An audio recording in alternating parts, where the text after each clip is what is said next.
Where do I even start after a finale like that? This episode has left me utterly speechless in the way it was able to provide this season with a satisfying end, both for the characters and story, and for our emotions as fans. It wasn't perfect, but it did what it needed to do, and at times it went above and beyond.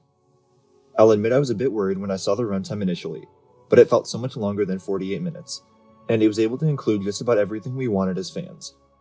The lack of Baylan and Shin was very disappointing, especially given the fact that we knew coming into this episode it would be the last performance done by Ray Stevenson, so I would have liked to see him for more than just the one short scene, but that was definitely a setup for both characters to have their stories continued in the future.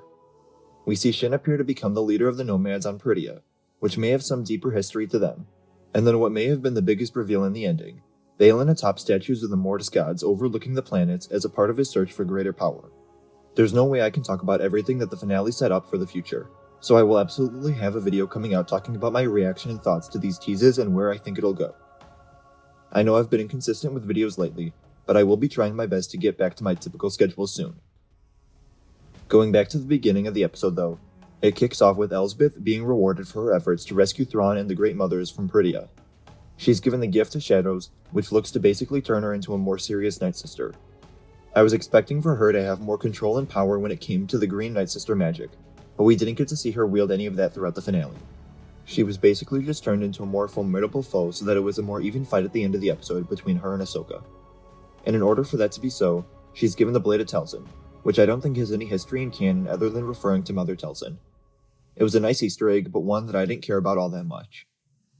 Elsbeth was a character I don't think I was ever truly on board with, ever since her first appearance in The Mandalorian, so I wasn't surprised when she was told to stay behind to delay the Jedi and give Thrawn enough time to escape.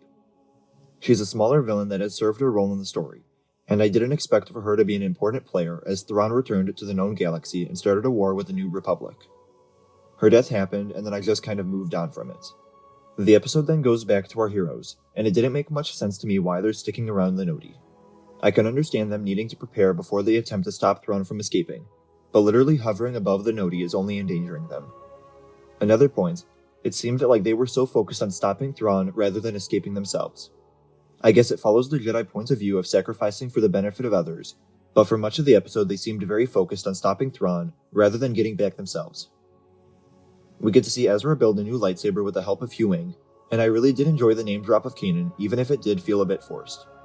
Him and Zeb were the only members of the Ghost crew to never show up in the series, but at least them being mentioned makes them feel a part of it somehow. This moment had a really nice emotional layer to it, reflecting on Kanan's sacrifice, and the cuts to Sabine standing there really added the layer to what could have otherwise been a pretty basic scene. Ezra's hilt being a similar design to Kanan also was a nice way for him to honor his master and make him feel part of the story, without having to bring him back as a Force ghost, which has been something I'm very against. After Sabine leaves, we get some brief details about the relationship between Ahsoka and Sabine, that builds off of what we learned from Baylan earlier on Cedos. It took a while to get to this point, but it fits in nicely with everyone having to catch Ezra up. We learn that Ahsoka was worried about the darkness in Sabine after the Empire destroyed Mandalore and her family, and it connects back to Ahsoka being concerned about the darkness in Anakin, being passed through Ahsoka to then Sabine. It retroactively adds more meaning to the moments between Anakin and Ahsoka, something that to me at the time didn't feel like it was important to the story. This episode also showed a very different side to the relationship between Ahsoka and Sabine, and after the slow build to get here, the payoff felt very much worth it. They're finally on the same page, Ahsoka is much more supportive of Sabine, and later on in the episode, Sabine chooses to stay with Ahsoka rather than leave with Ezra, a conflict of interest between her master and her brother, friend, love interest, whatever you want to call them. Ahsoka mentions during this time how Anakin stood by her, and at least the first thing that came to mind was when she was framed for the temple bombing, and Anakin was the only one to believe her. Even though it isn't necessary to have seen that before, having that knowledge in the back of my head adds so much more to these characters and these scenes. It was also during scenes like this where I found the use of the volume was fairly obvious. It didn't bother me too much, but there were times throughout the episode where I thought the lighting and blending of the two techniques could have been done better. It's at this point that the ship gets destroyed by the TIE fighters, and then Sabine crashes it, and it was here that I realized that I had become quite fond of the ship after seeing all of its inner workings throughout the show. Huyang stays behind to repair it with the Noti while the three Jedi go off to stop Thrawn. It really felt like Huyang was going to be left behind, which I thought would make sense as a way to tie into Skeleton Crew. Have the droid that specializes in training younglings be there to help guide these children stranded in a different galaxy. The one thing I didn't like about this though was that at the end, there was never any cue to Ahsoka and Sabine that the ship was fixed, so them randomly jumping off the tower didn't make any sense. Even something as small as a comlink beeping would have solved the problem for me. We then start to get the lead up to the confrontation at the tower. We learn that Thrawn woke up the Great Mothers upon discovering the tower, which explains part of why Thrawn and Ezra have been separated. During the infiltration of the tower, we get brief cuts to Thrawn, and he seems to really believe in the Empire here, which at least to me felt like a contrasting motivation to what I've read from him in the novels. It jumps straight into the action, with Ahsoka, Ezra, and Sabine all fighting with lightsabers against the Night Troopers, and to me everything here felt very slow and limited by the volume. It was cool seeing them all wield the different lightsaber colors, but other than that there wasn't anything special about it. That is, until the Great Mothers used their magic to bring the troopers back to life, as they begin to move and talk like zombies. It sounded fairly similar to Enoch, who is also similar to Marok, so Enoch could already be a reincarnated person. He didn't get much to do in the finale, so he likely has a larger role down the line. Although I've never read it, the Night Troopers seemed to call on the old Legends novel Death Troopers, giving us some elements of the horror genre with zombie stormtroopers. Ezra and Sabine go on to face two Death Troopers, and whether they were reincarnated as well or not, there was definitely something different about them. They were much more powerful, and it was such a creepy visual seeing the burnt face underneath the mask after Sabine shoots part of it off. This also gives us the first moments of Sabine using the Force in a moment of desperation. Most of us had guessed that we would see it happen in the finale, but it was cool to see nevertheless. I got really excited when the music started to swell to what at first sounded like the classic Star Wars theme, but then it shifted to another variation. It might have felt cheap to use the iconic theme, but in a moment like this I would not have minded at all.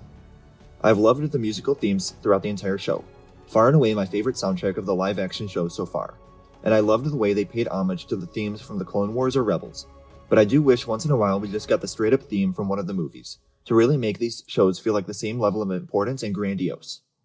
But then again, the theme that ends the finale might have just become one of my favorite musical pieces, so the Kiners can just keep doing what they're doing. Ezra makes the jump to the Star Destroyer with the help of Sabine, and he's putting a lot of faith into someone who just used the Force for the first time. It did seem a bit ironic that they all just basically ended up switching places. Those that came to Peridia stayed there, and those that were stranded there were able to leave. Somehow he's able to escape Thrawn unnoticed once they return to the known galaxy, and the reunion with Hera was so touching. Mary Elizabeth Winstead, while she may not entirely feel like the Hera from animation, put on a masterclass of acting with the way she was able to make the character her own, and bring so much emotion to every scene. Thrawn ends up arriving on Dathomir, and although we never get any confirmation of what's in the crates, after seeing the Great Mothers resurrect the troopers firsthand, I think it's safe to say the crates are Night Sister tombs meant to repopulate the planet. We then end the episode with Ahsoka and Sabine camping out with Enoti, and the moments of them on the Howlers reminded me a lot of the art of Ahsoka and Rex on Lothwolves from Filoni. The two of them feel very much at peace with being stranded in the new galaxy, and there are a lot of questions to come from these final moments. Ahsoka sees what can only be assumed to be a live-action version of Morai, which connects to the statues of the Mortis gods that Balin found. Ahsoka says it's time to move on, which makes me believe that it's a possibility that the two of them will never go home, and they have to accept that this is where they're meant to be now. And then, the big moment, we get to see Anakin Skywalker as a Force ghost once again. That seems to be what Sabine was sensing, but only Ahsoka is able to have an idea of what's out there, although I don't think she saw him either. There are so many new questions and potential stories to come out of the finale, but after a shaky third season of The Mandalorian, and the Book of Boba Fett not fulfilling expectations, the series has me reinvested in this era and where the larger story is heading. What did you think of the Ahsoka series? Let me know in the comments below. Remember to like the video, and subscribe for weekly coverage of Loki as the series kicks off this week, and remember to follow me on Instagram, Twitter, and TikTok. Thank you all for watching, and remember, the Force will be with you. Always.